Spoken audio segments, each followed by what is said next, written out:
Anda membicarakan mengenai Bong Cino tentu juga berkaitan sekali dengan tata cara bagaimana terjadinya Bong Cino itu, karena pada Bong Cino itu selalu di samping kuburan utama tentu ada satu bentuk seperti kuburan kecil itu yang menandakan penghormatan untuk Dewa Bumi. Bicarakan mengenai Bong Cino ini tentu kita harus kembali dulu beberapa ratus tahun ke belakang, di mana orang Tionghoa pertama kali masuk ke Nusantara itu sekitar tahun 400, dan pasti tempat di mana dia bermukim itu tentu ada satu areal yang dia bisa pergunakan untuk areal perkuburan dari masyarakat Tionghoa itu. Jadi kalau untuk Semarang dulu banyak terkonsentrasi di bukit-bukit di Simongan, kemudian di Gunung Perintik, Mugas, dan sekitar. Yang di daerah Simongan Anda masih bisa lihat misalnya di sekitar permulaan atau pertengahan abad ke-20 itu Anda masih lihat kuburan besar yang terkenal dari Raja Gula Witiongham ya. Kemudian di dalam kota Semarang Anda masih bisa lihat juga pekuburan dari orang kaya Semarang juga yang terkenal Mbim Biocuan di daerah Mataram ya. Tetapi pada sekitar abad ke-18 itu ketika pecinan Semarang terbentuk oleh pemerintah Hindia Belanda waktu itu, maka di daerah dekat pecinan itu yang terkenal dengan daerah Pekojan itu dijadikan satu areal pekuburan. Nah, dan disinilah mulai bahwa kuburan orang Tionghoa itu ditempatkan di satu areal tertentu. Jadi tidak ke sana kemari, tetapi di satu daerah yang tertentu dekat pecinan. Tetapi kemudian pada akhir abad ke-18 oleh pemerintah Belanda untuk pemekaran kota diminta supaya pekuburan itu dipindah ke tempat lain, dan mengalami kesulitan karena bagi orang Tionghoa itu yang namanya kuburan orang Tionghoa itu tentu sangat ribet, aturannya banyak dan persyaratan juga banyak, sehingga akhirnya diambil satu jalan tengah dengan mengadakan satu upacara besar supaya tidak ada arah melintang dalam pemindahan kuburan itu, baik untuk yang memindah maupun untuk leluhur atau untuk keluarganya. Maka dibikinlah satu huruf-huruf tulisan Tionghoa di batu yang kemudian ditempel di daerah itu. Tempat yang diberikan oleh pemerintah Belanda adalah di sekitar Bukit Candi. Jadi sekarang Jalan Sriwijaya terus hingga Mugas sampai ke daerah Gergaji ya. Nah, di situ masih ada peninggalan-peninggalan yang hingga saat ini masih bisa dilihat. Misalnya di daerah Sriwijaya ada juga satu pekuburan orang Tionghoa terkenal yang bentuk rumahnya juga agak baik, istimewa ya. Dan ada lagi kuburan-kuburan di lain tempat ya. Tetapi kemudian pada akhirnya di sekitar permulaan abad ke-20 pemerintah Belanda dengan perkembangan kota menjadikan daerah perbukitan Candi itu sebagai daerah elit, sehingga kuburan-kuburan Tionghoa harus berpindah lagi ke tempat yang lain dan ditentukan di daerah bukit-bukit Merican itu.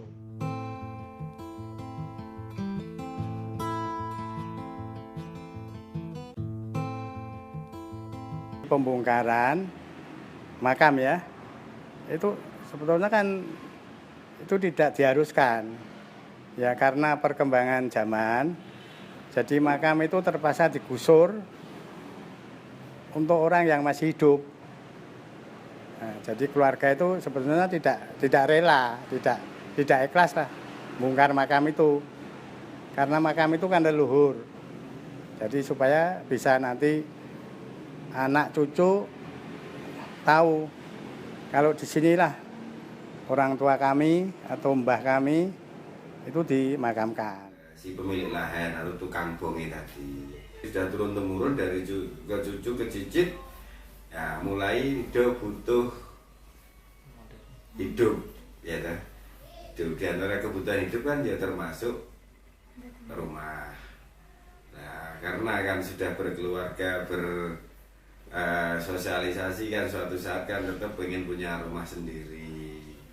Itu diantaranya. Kalau nggak bisa kan nggak bisa bangun atau belum bisa membuat rumah di sini, akhirnya kan terus dibuat semacam kaplingan atau dijual tanahnya untuk yang mau siapa.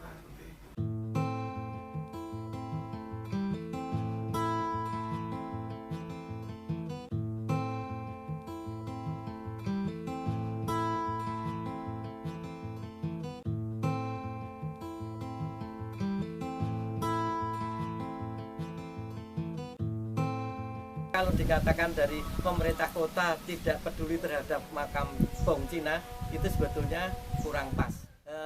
Dalam penggunaan Bong Cina itu sebetulnya sudah diatur juga. Kalau dia menggunakan untuk bong, itu harusnya menggunakan 2 kapling dari aturan perda yang ada. Yaitu setiap kapling sesuai dengan perda di pasal 11 ayat 1 bahwa 1,5 kali 2,5 meter satu kaplingnya.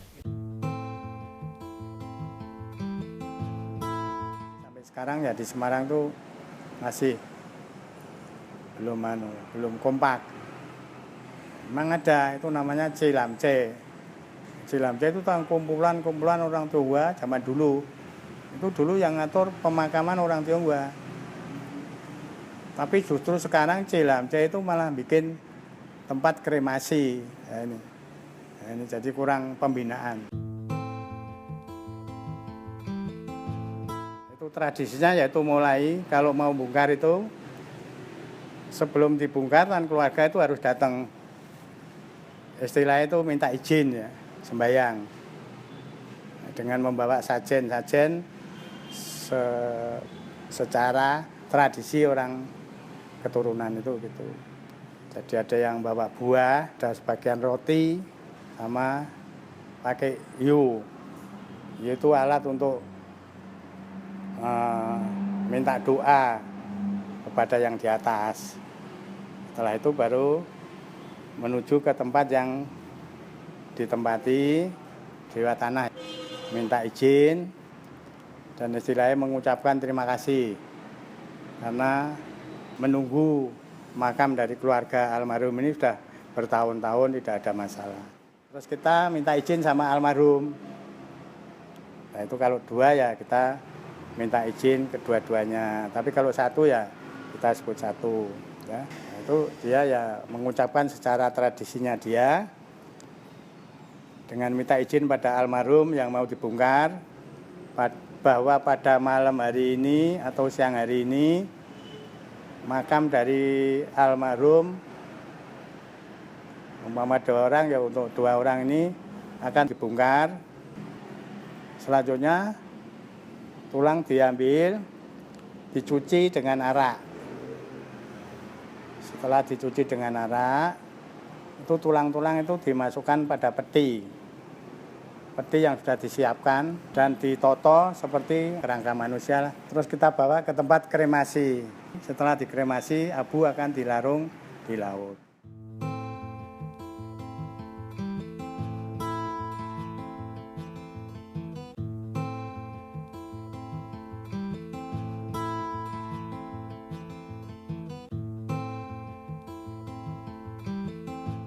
Pemerintah kota di dalam Perda nomor 10 tahun 2009 memang pada dasarnya belum mengatur untuk pemberian tempat makam sesuai dengan makam Tionghoa. Ke depan dalam penataan perda yang baru kita akan menggunakan aturan yang dibuat seperti di kota Surabaya maupun di Jakarta, bahwasanya nanti para pengembang tidak diminta dalam bentuk pasum. Kalau dia tidak bisa memberikan pasum tanah untuk makam, dia akan diminta dalam bentuk uang, nanti dijadikan satu untuk pembelian makam atau pengembangan makam yang sudah ada. Ya, pengembang harus memberikan pasus makam sebesar dari kebijakan pembangunan perumahan 1 hektar, dia harus memberikan 2% ke pemerintah kota untuk pasum makam. Hal itu sudah kita lakukan, namun ada beberapa pengembang yang nakal. Kota Semarang di kita sudah menganggarkan beberapa melalui APBD. Contohnya pembangunan makam saat ini yang akan dilaksanakan di Gedawang. Namun dari yang dianggarkan 9,4 hektar belum bisa kita realisasikan karena terbentur dengan adanya regulasi undang-undang baru, yaitu Undang-Undang Nomor 2 Tahun 2012. Generasi yang masih muda itu yang masih meneruskan agama dari ini leluhur, supaya harus ada wadah atau ya suatu organisasi untuk memberi perlindungan, membuat satu pemakaman yang dilindungi, karena sekarang tuh banyak orang-orang tuh senangnya dibakar. Jadi besok anak cucu itu kepengen tahu mana leluhur dari itulah kita bisa nunjukkan, oh di sini. Yang perlu saya beri catatan misalnya begini, dengan berkembangnya zaman dan pemikiran yang lebih modern dan areal pekuburan yang juga makin sempit, maka kini bagi warga Tionghoa itu tidak lagi terpancang dengan bentuk wong Cino ini, tetapi lebih praktis. Jadi misalnya banyak keluarga-keluarga sekarang yang mengkremasi jasad orang yang meninggal itu leluhurnya, kemudian sesudah dikremasi bisa disebarkan, dilarung di laut, ya, atau bisa juga disimpan di suatu tempat di dalam kotak-kotak yang tidak memerlukan tempat yang besar, atau dititipkan di satu institusi sosial seperti di Semarang dikenal di Cilamcai itu, ya. Mengambil jalan sesuai dengan kepercayaan yang mereka anut sekarang. Jadi bagi orang Tionghoa yang beragama Nasrani tentu tidak membuat kuburan bagi leluhurnya dengan sistem yang dikenal dengan wong Cino, tetapi dengan sistem yang perlu dikatakan lebih praktis. Apakah wong Cino itu masih bisa bertahan atau tidak untuk masa-masa yang akan datang, saya pikir ada usaha untuk mempertahankan tradisi seperti itu, yang kemudian sekarang dibikin satu areal pekuburan baru yang terletak di luar kota dan dimiliki oleh suatu yayasan sosial.